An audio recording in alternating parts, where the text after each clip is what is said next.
দাঁড়ান, আগে যায়েন না। মসজিদে গেলে মসজিদের ইমাম সাহেব নিয়ে হাই রে পেশাল রে ভাই, মসজিদের ইমাম সাহেব নিয়ে কে 2500 টাকা বেতন দিই আমরা, আর মসজিদের ইমাম সাহেব নিয়ে আপনারা পেশাল পারেন। হ্যাঁ 2500 টাকা বেতনে এই কই যান, বসেন একটু, বসেন বসেন।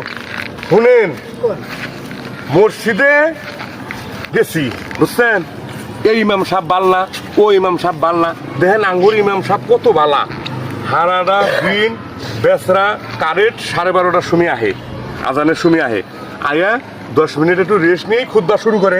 ঠিক ভাই, খুতবা শুরু করে হেরা নামাজ পড়াইতেছে বুঝছেন। এই যে নামাজগুলো পড়াইতেছে, তারপরে বয়ান কইতেছে, কত সুন্দর সুন্দর কথা কয়। আর কিছু অসাধু বান্দা আছে আল্লাহ, হ্যাঁ তারা কি করবো জানেন, খালি খুচাখুচি করবো, খালি এ কথা অনুনাগাবো, কথা অনুনাগাবো, মানে এর ইমাম সাহেব ভালো না, এর ইমাম সাহেব পলতাই, আরেকটা ইমাম সাহেব আনি, মানে ওর চাস্তো বোনের দেওরের ভাই ইমাম সাহেব আছে, হ্যাঁ কানমু, হ্যাঁ ভালো, ঠিক কথা ঠিক না ঠিক আছে। এই যে দেখেন এবার করে হেরে মসজিদ গুলার অবস্থাই ভালো না বুঝছেন।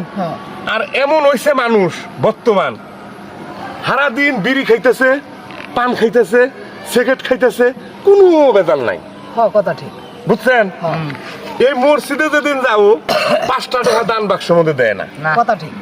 আচ্ছা 5টা টাকা যে তুই দান বাক্সের মধ্যে দেশ না, এই মসজিদের 2500-3000 টাকা একটা ইমাম সাহেবের বেতন, একটা মুয়াজ্জিমের বেতন 1000-1200 টাকা, তাহলে এই টাকাটি মসজিদ কমিটি কোন থেকে পাবো? কথা ঠিক আছে, কথা ঠিক আছে। তাহলে মসজিদ কমিটির বিপদ না। এখন মসজিদ কমিটি কইতাছে যে সবাই 2-4 টাকা দিবেন, সবাই 2-4 টাকা দিবেন। দেখেন এই যে আনন্দ করতেছে, ফুর্তি করতেছে, কত কিছু করতেছে।